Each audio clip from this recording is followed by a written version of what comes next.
what ideas do you have? What do you want to change still? What are your new visions for the next period, for the next year? I think you have also ideas as an entrepreneur, right? Well, actually, I'm going to be creating a startup. This is very, very scary for me because I've always been very good about security, safety.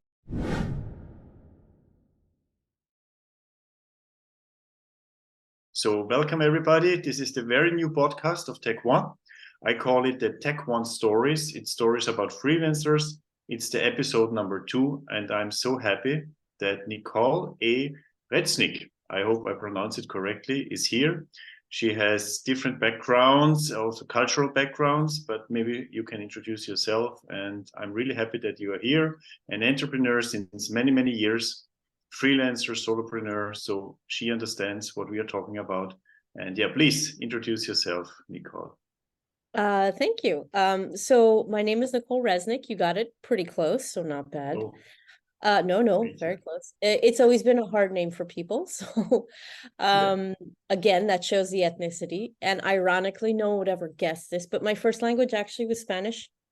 My mother's Ecuadorian, my father's Romanian. I grew up speaking English in school, so I speak Spanish, Romanian, English, studied Italian in school, and ended up marrying a Frenchman. So very later on in interesting. life, yeah, I had to learn French, so it's cute because my daughter speaks both Spanish and French.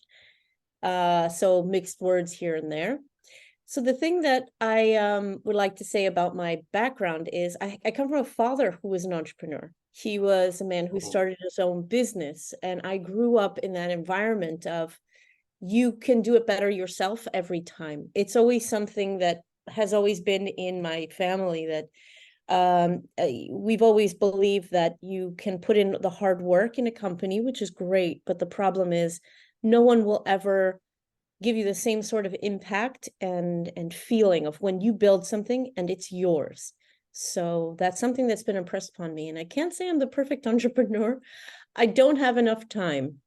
I think a lot of entrepreneurs can have the same sort of problem because when you're in a company, you work in very particular sets of things.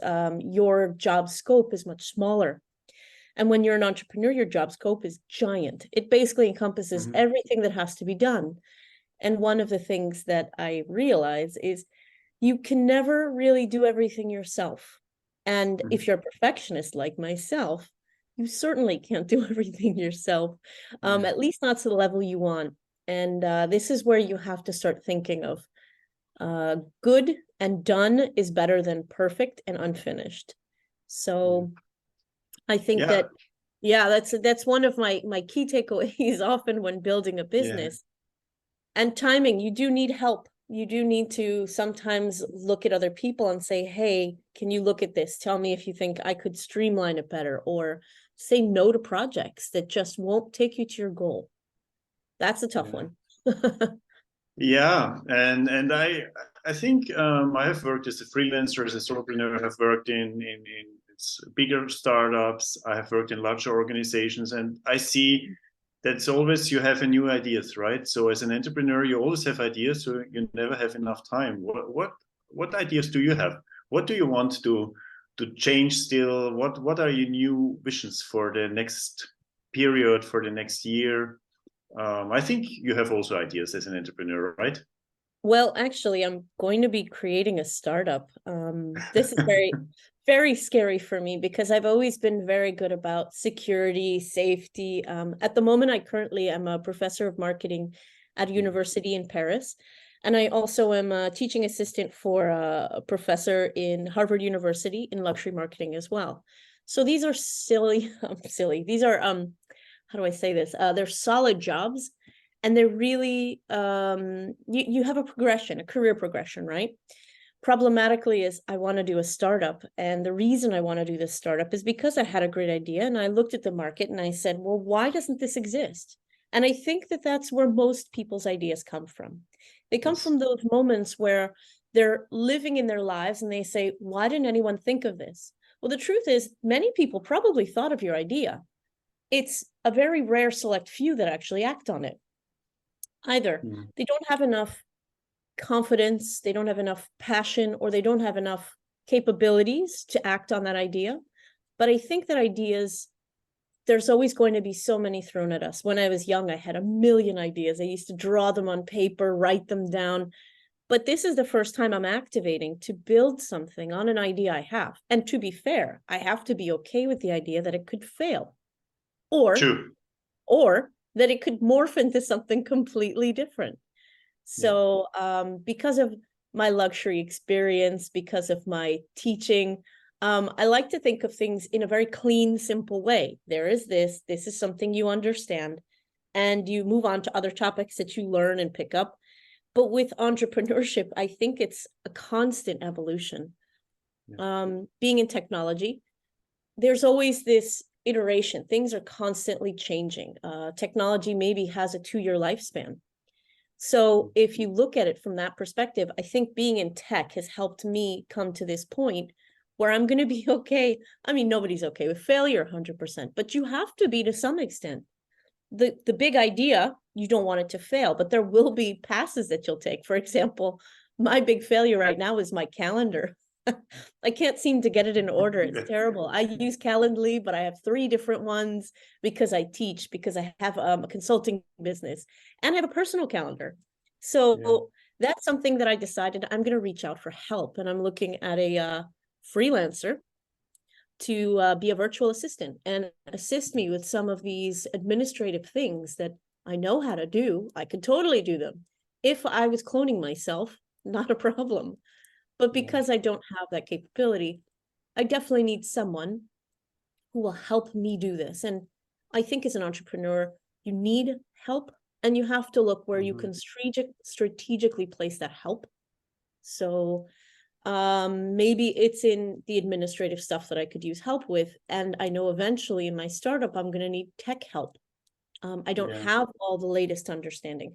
So it's an ongoing process, but the failures help you get toward the successes. And that's something that I really, truly believe. I think we've all kind of fallen into that pitfall where we'd want to do something and it doesn't come out quite right. But what happens is you start to refine. And I think that's where you really have that incredible synergy when you start including other people. And if you have a good network of support, of people that can look at you critically and say, hey, I think what you're doing here is great, do more of this, or hey, this isn't that great, you should probably drop this. So that could mean, a partner, family members, or even groups of friends or business professionals. If you have a mentor, if you have a community you're part of, I think that's important too. Yeah, that's very interesting, and we talk a lot about virtual assistants also in the freelance business and how to help each other. And I think this is so nice today that we can work very easily together because we can work remotely. And in Tec-One, we have people from Vietnam, we have people from Europe, we have people from the US, and we can work together, and everybody can offer his or her skills. I mean, it's really easy today to hire the best heads all over the world, right? And we wanted to talk about this also, right? About remote work and also hybrid work. What do you think? How did this remote work change entrepreneurship? I guess your father had not that chances when he started his first companies, but today we have a complete different possibilities, right? And you have thought a lot about this. And what do you think? What are the chances of the remote work also for freelancers and solopreneurs and entrepreneurs today? Well, for me, it's interesting because, yes, exactly as you forecasted, my father did not have that opportunity. Building his own business, he had to be in the town where, his company was. And my father worked, excuse me, my father worked with physical objects like goods. He would buy and resell them. So he had a place to store them. And that physicality, the physicality of goods is something from, I think, the previous generation. The work I do, I have nothing physical in my hand, yet I make money from the services that I provide. So I think that first step was taking from buying objects to creating ideas. So those idea creations can be done anywhere in the world. My experience with remote work actually started in the US. I worked for a company It was based out of Texas. My team entirely was based out of Chicago, Illinois, and I was the only person in the whole team based out of New York. So I would go into the New York office. Not one of my team members was there, but I was remotely connecting to them every single day, to the point when I met my husband, who's French. I wanted to spend more time with him since we were in a long distance relationship. So spoke to my boss and I said, hey, do you mind if I work from France? And he's like, yeah, it's fine. Great. The comfort. Yeah, the ease and the comfort, because he was very innovative. So that's was not very typical at that time, right?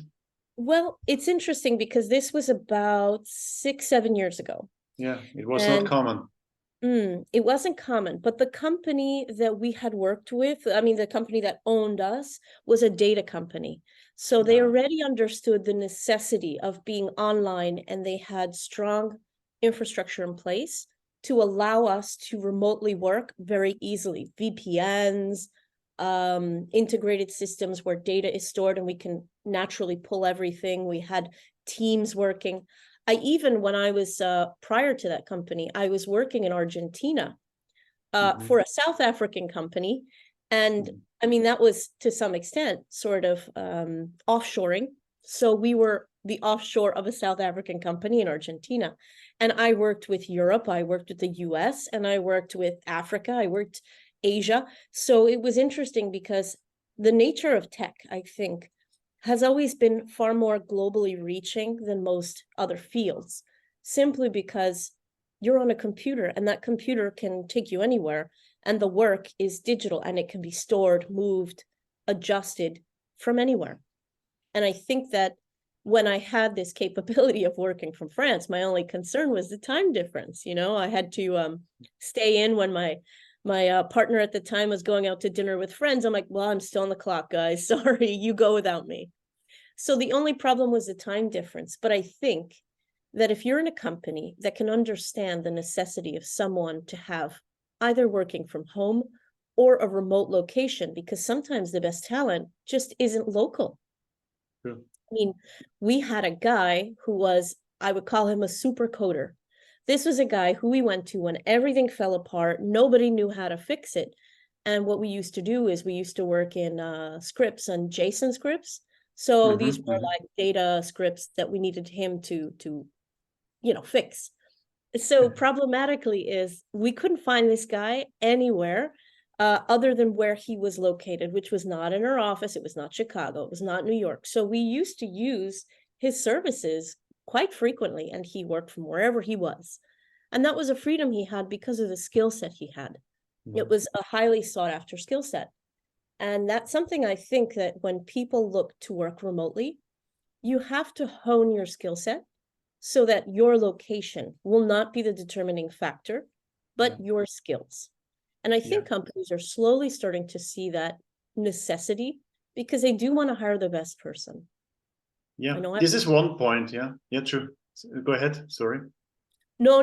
When I was hiring, in my own team, I had people that I would hire specifically because of the skill set and not for any other reason. And I had a lot of pushback when I was in Europe. When I was hiring in Europe, my bosses were like, no, they have to be here. For example, I work in France and I needed someone. I was managing a digital team in France and Belgium. So I needed a person who spoke French, Flemish, and English because it was a Dutch company. Problematically is the best candidates were in Belgium, but we were based in France. So problematically, I had a lot of pushback here simply because they said, yes, but they have to be in France. They have to move here. I'm like, no, they don't. I work in a digital team. In the end, I won, of course, because I won them over with the idea of here's a candidate who is fantastic. She speaks French, Flemish, and English fluently. She has excellent experience. And in the end, it was just a better fit for the team, for the department. And she worked remotely. I met her only after she quit or she left the team. And I left the team like about 1.5 years later. We've never met in person. We've worked together. We never met in person. That's no problem. Thing. Yeah. Yeah, that's not a thing, and I think there's one other advantage. It's the best hats all over the world, and also I see mostly that the remote workers or the digital workers are more relaxed and have a better work-life balance because they live where they want to live, right? And also with the families, they are more close to the families typically. So it's not always the case, but if you do it right, I think as a remote worker, as a digital freelancer, you can really have a better work-life balance if you sell yourself right, if you have your branding, if you have your skills right there, and you sell it to the companies in the world. But at the same time, you can really live wherever you want. I have a virtual assistant in Tec-One. He lives in Vietnam, but also in Bali. He goes wherever he wants, right? And lives there and has only his computer and his monitor everywhere in the backpack and can log in from everywhere and is there for his clients, right? And also for myself, I live in Bolivia, but I work all over the world, right? And I can live wherever I want and be with my family. And also you worked in France and could be with your family. And I think this is what I experienced, that the remote workers are more relaxed. Is that true also? Do you also see that? I think it's even more holistic than just relaxed. I think they're more stable. I'm going to say that it's not just a relaxation, but it's also because they don't have this constant stress of, one, traveling back and forth. I mean, I have some friends who do 2-hour commutes to work. True. Yes. So This business traffic is horrible. I mean, here in Paris, I will admit there's like a 40-minute commute that turns into 2.5 hours sometimes. Like, it's ridiculous. But that's one segment. So you're not as stressed out. There's not this giant exhaustion of just getting to work. So Even true. if you work like across the street, which I've done. I am not ashamed to admit, I have moved near my jobs when I was younger because I was like, I don't want to commute. But it's also holistically, there's a lot more happening. You also have the time to manage now, more time on your hands to manage the things in your life that you need to manage. I'm a mother. I have a 2-year-old. And for me, it's difficult because if God forbid she's sick, I can run right to her class or school, which is, a block and a half away. And I can manage that and yet still get the work done or delay the work until the evening and do it on my own time. But I'm also, and if I were at the office, I wouldn't be able to reach her in time. The stress of finding anyone to help me with my child, pick her up before the school closes. I mean, there's so many things that you have no longer to fear or worry. There's just this completely different way of living in a style that suits you because your life doesn't wait for you sometimes. It just, you work, and that is something you have to do. But I think people who have this sort of remote mindset understand the importance of output versus putting in the time.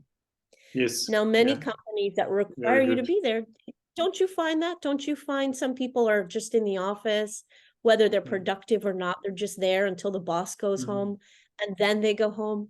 Yes. There's none of that, right? Yeah, so right. Yeah, we're coming to the end already, but I have one more question because this is very interesting also for people in Tec-One. What is your experience with coaching, with business coaching, with mentors? Did you have mentors? Did you have business coaches? Have you ever been a mentor yourself? What is your experience with that? So both. I have had career coaches that helped me get in line with what I wanted. I mean, everyone says it's all about passion. I disagree. It's not about passion. I think you have to enjoy what you do. But I do think it's also about being comfortable with the unpretty parts. Kind of like, in a relationship. No relationship is 100% happy, joy all the time.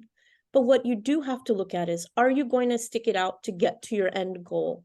You have to have the passion for that end goal. Like, and end goal is somewhat not the perfect phrase because you're always evolving.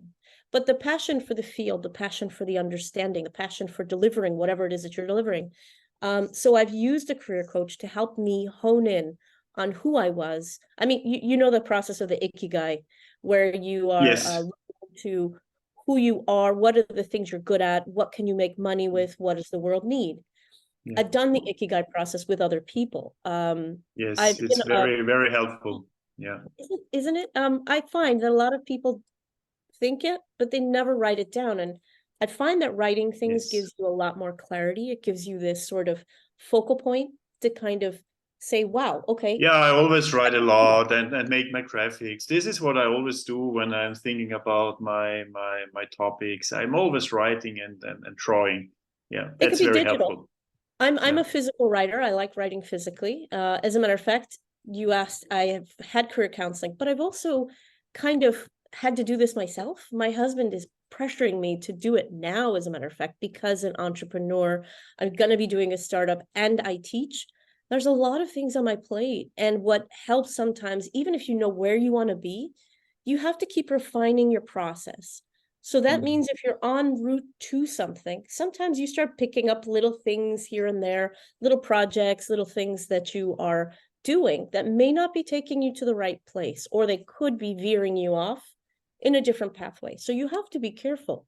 You can't say yes to everything. And I hate to admit that for me, it's very difficult to say no to some projects simply because there, there's someone that really needs something. Sometimes you do really have to say, look, I appreciate that you could use the help, but I don't have that kind of time to allocate. Or if it's a client and you think, oh, it's a lot of money, but it's not taking you in the right direction, sometimes it's not always the best project to take on. Projects that are unclear, projects that seem to be messy from the beginning, and it's not on you to create the structure. Sometimes you do have to say no. And I have mentored in the past, officially and unofficially, people who are in freelance, people who are in startups. There was a lovely gentleman who had called me recently saying, oh, I heard you on a talk and you had some really great advice. I was wondering if you can help me. I'm trying to figure out what kind of business to run. And I think the best advice I always give is look for something where your skills, the thing that you are the best at, is where you're going to shine. I think that start out at your strength, and grow Yes. from there for sure. And if you don't love it, in my opinion, sometimes you have to slog through a little bit longer than you think you should. But if it's really not making you happy, I mean, this is a tough one, because if it's not making you happy, then you shouldn't really be there. You don't want to have a miserable day, but you will feel that certain uniqueness of, this is what I can do, and I do this better than most people. And that's usually where people really excel. For example, some people are very organized. Some people are very creative. Where is it that you fit? And I feel like starting with an ikigai helps you kind of Yes. focus.